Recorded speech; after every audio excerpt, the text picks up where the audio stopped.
नमस्कार बंधुरा आमी रुमेला रूमिज टेस्ट एंड ट्रैवल्स सकलके स्वागत। आजकेर रेसिपि ढेঁড়স। ढेঁড়স दिए एमन एक रेसिपि बानाबो जेटा जारा ढेঁড়স खेते भालोबासेन ना এই रेसिपिटा ट्राई करले बाच्चा थेके बुड़ो एकेबारे मुखे लेगे थाकार मतो रेसिपि। चलुन देखे नेওয়া যাক কিভাবে আমরা ঢেঁড়সটা বানাবো। प्रथमे আমরা ঢেঁড়সটা যেরকম ভাবে কাটি আগার পেছন দিকটা কেটে নিয়ে তেলের মধ্যে সামান্য ফ্রাই করে নেব, মানে ঢেঁড়সগুলোকে একটু লালচে করে ভেজে নেব। এই ধরুন 3 থেকে 4 মিনিট। তারপরে সেটাকে আলাদা পাত্রে রেখে ভেন্ডিগুলোকে আলাদা পাত্রে তুলে রেখে আমরা কড়াইতে ফোড়ন হিসেবে নেব এলাচ, দারচিনি, গোলমরিচ আর স্টার এনিস। তেজপাতা ব্যবহার করতে পারেন, আমি এখানে তেজপাতাটা স্কিপ করেছি। এরপরে আমি একটা ছোট পেঁয়াজ কুচি কুচি করে কেটে পেঁয়াজটাকে ভেজে নিয়েছি। পেঁয়াজটা সামান্য লাল লাল হয়ে উঠলে আমরা আদা আর রসুনের পেস্ট ব্যবহার করব। এই ঢেঁড়স রেসিপিটাতে যেহেতু পেঁয়াজ আদা রসুন রয়েছে অনেকে সেজন্য এটাকে আমিষের পর্যায়ে ফেলবেন, কিন্তু এটাকে যদি কেউ মনে করেন নিরামিষ দিনেও করতে পারেন। আসলে বাংলার বাইরে নিরামিষ বলতে অনেকেই পেঁয়াজ আদা রসুনটা ব্যবহার করে থাকেন, সেটা আলাদা প্রসঙ্গ। আমি এটা পেঁয়াজ আদা রসুন দিয়েই করেছি রেসিপিটা পুরোপুরি।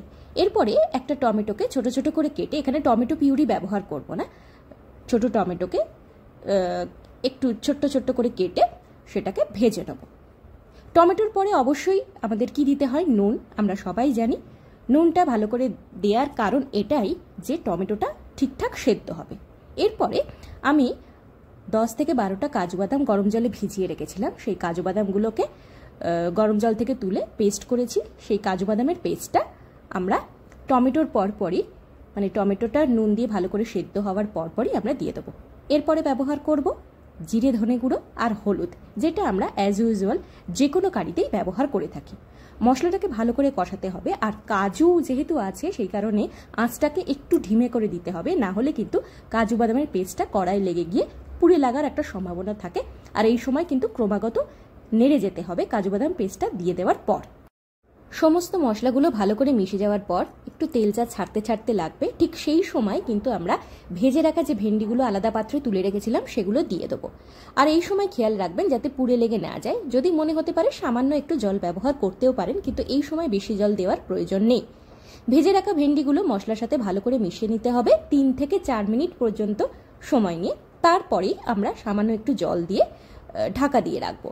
যেহেতু ভেন্ডিগুলো অর্ধেক সেদ্ধ হয়েই গেছে তাই এখানে কাঁচা থাকার কোনো সম্ভাবনা থাকবে না, সামান্য জল দিলেই হবে, খুব একটা বেশি জল দেওয়ার প্রয়োজন নেই। এরপরে যেটা মেন কাজ, এটাকে রেসিপিটাকে আরও টেস্টি করে দেওয়ার জন্য, সেটা হচ্ছে সেকেন্ড ফোড়ন। সেকেন্ড ফোড়নের জন্য আমরা ফ্রাইং প্যানে প্রথমেই 1 চামচ মাখন নেব। আমি এখানে 1 চামচ মাখন নিয়েছি, আপনারা সেটা কম বা বেশি নিতে পারেন। মাখনটা বেশ গোলে মতন গেলে কিউব করে কেটে রাখা পেঁয়াজ, টমেটো, লঙ্কা আমি এখানে নিয়ে নিয়েছি। এখানে ক্যাপসিকাম ইউজ করিনি আমি, লঙ্কা ছোটো ছোটো, কাঁচা লঙ্কা ছোটো ছোটো করে কেটে ব্যবহার করেছি। আর টমেটোর সিডসগুলো একটুখানি বাদ দিয়ে কিউব করে কেটেছি, পেঁয়াজগুলো তাই। একেবারে সেদ্ধ হবে না, কিন্তু একটু লাল লাল মতন ভাজা হলেই সেটাকে আমরা মেন কোর্সের সঙ্গে মিশিয়ে দেবো, মানে ভেজে রাখা ভেন্ডিগুলো যেভাবে মশলার সাথে মিশছে সেইখানে দিয়ে দেবো। দিয়ে অল্প একটু জল দিয়ে নাড়াচাড়া করেই নামিয়ে নেবো আর গরম গরম ভাতের সাথে পরিবেশন করবো। ভাত ছাড়া রুটি পরোটার সঙ্গেও আপনারা এই রেসিপিটা ট্রাই করতে পারেন। তাহলে বন্ধুরা পুরো ভিডিওটা কেমন লাগলো? ভিডিওটা ভালো লেগে থাকলে like, share, subscribe my channel Rumi's taste and travels. আর অবশ্যই আমার চ্যানেলটাকে সাবস্ক্রাইব করতে ভুলবেন না। আর হ্যাঁ, লাস্টে নামানোর সময় কিন্তু গরম মশলা মাস্ট। আমার চ্যানেলে ঢেঁড়স নিয়ে আরও মজাদার রেসিপি রয়েছে, ডেসক্রিপশন বক্সে সেগুলোর লিঙ্ক দিয়ে রাখবো। যারা ফেসবুক থেকে রেসিপিটা দেখছেন তারা অবশ্যই রুমিজ টেস্ট অ্যান্ড ট্রাভেলসকে ফলো করে রাখবেন।